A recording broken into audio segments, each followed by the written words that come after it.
शर्मा जी राम राम। शर्मा जी, एक बात पूछनी है आपसे कि भिवाड़ी में जो नई फैक्ट्री खरीदी है उसमें कुछ शेड कंस्ट्रक्शन चल रही है।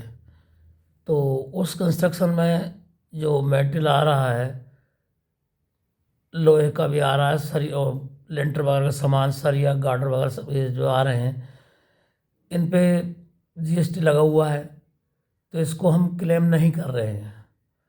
ये सारा का सारा बिल्डिंग कंस्ट्रक्शन में जा रहा है। पूरे अमाउंट को हम बिल्डिंग कंस्ट्रक्शन में डाल रहे हैं। और जो लेबर लग रही है उसमें हम जो लेबर की पेमेंट कर रहे हैं, तो उस पे भी हमने कोई टैक्स वगैरह, क्या उस पर आरसीएम वगैरह का तो कोई प्रोविज़न है क्या?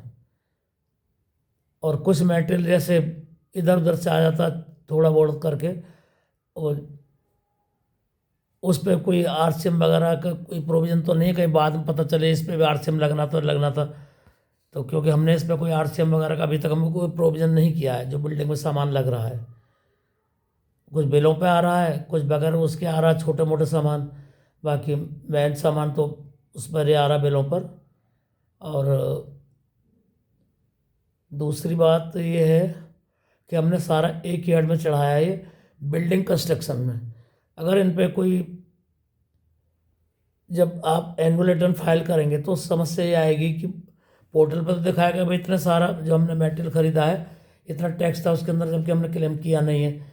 फिर आप ढूंढना पड़ेंगे। तो या तो ऐसा करें कि जो बिल्डिंग कंस्ट्रक्शन जो मटेरियल आया, जो बिलों पर जीएसटी लग गया है, उनको लैप्स में डाल दें, ताकि वो अलग से दिखाई देता रहे कि हाँ एक्सपेंस में जब भी जाना एक्सपेंस में, तो बिल्डिंग कंस्ट्रक्शन अलग करके उसको जितना एसेसेबल वैल्यू उसको बिल्डिंग कंस्ट्रक्शन में दिखा दें, और जो उस पर जीएसटी लगा हुआ है उसको लैप्स में दिखा दें, ताकि आपको बाद में उसको अलग करने में दिक्कत ना हो। जब आप एनुअल रिटर्न फाइल करेंगे तो पूरे पोर्टल पर पूरी फिगर आएगी लिख करके कि भाई इतना इनपुट आपको मिला है और आपने इतना क्लेम नहीं किया, फिर ढूंढते फिरेंगे उसको। तो इससे ज़्यादा अच्छा है कि उसको लैप्स में दिखा दें कि ये जीएसटी जो लगा हुआ है मेटेरियल पर, बिल्डिंग कंस्ट्रक्शन में लगे, इसको हमने क्लेम नहीं किया, लैप्स में चार्ज कर दिया इसको। तो कृपया आप सजेस्ट कीजिए, कहीं बाद में समस्या न बने। अभी तो और जो ट्रांसपोर्टर पूरे साल में जिनके पास 8-7 गाड़ियां हैं और करोड़ों का करीब उन पर कारोबार हो चुका है साल भर में, तो क्या उनका 1%, 0.1% टर्नओवर टैक्स, तो जब 50 लाख से ऊपर का टर्नओवर टैक्स तो नहीं जमा करना है? 194 क्यों का? वो भी कृपया सजेस्ट करें। जय श्री राम।